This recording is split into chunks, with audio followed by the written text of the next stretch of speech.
Thank you for watching, liking, commenting, sharing, and subscribing right now. You got mud on your face. A big disgrace.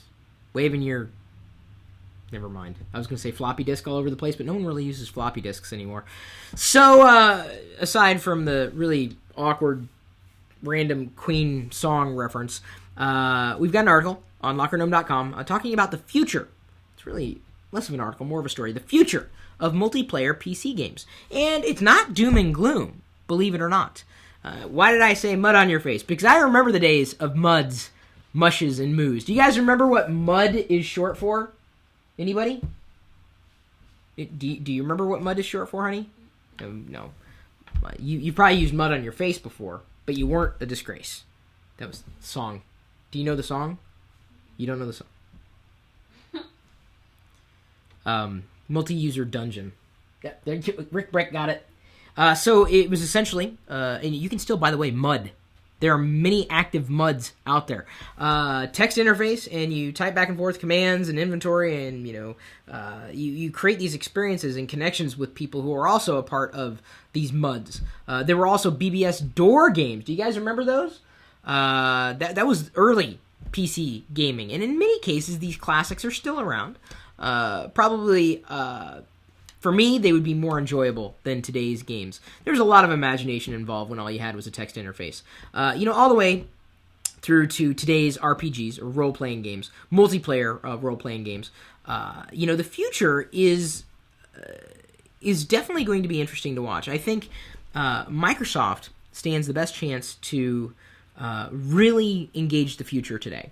So, as we speculate, the future of gaming is about this. And you're thinking, that's such a small screen. No. Not just this.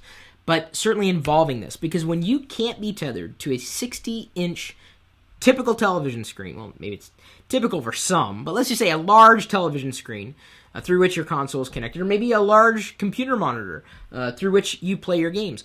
You can't carry this around with you. It's just not practical, but you can carry this around with you. And taking the game experience away from this setup and allowing it to, keep you engaged when you're on the go. Mobility is really the next step behind, these ideas of, multiplayer PC games. Really, social, before we were using social as a buzzword. Going all the way back to some of the first social games, at least social computer games. So, if you are a dyed-in-the-wool PC gamer, cool.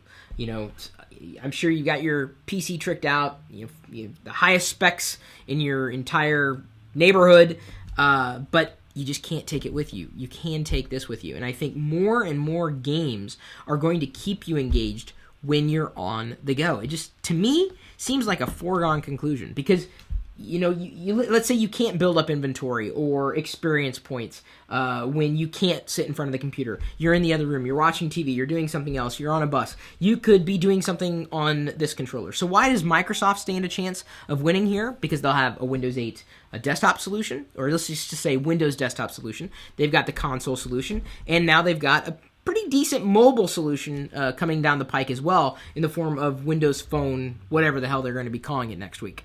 So really, of all the players in today's gaming landscape, I think Microsoft could capture and hold the marketplace, at least for the future of multiplayer games. You guys agree? Disagree? Take a look at the story. Let us know what you think.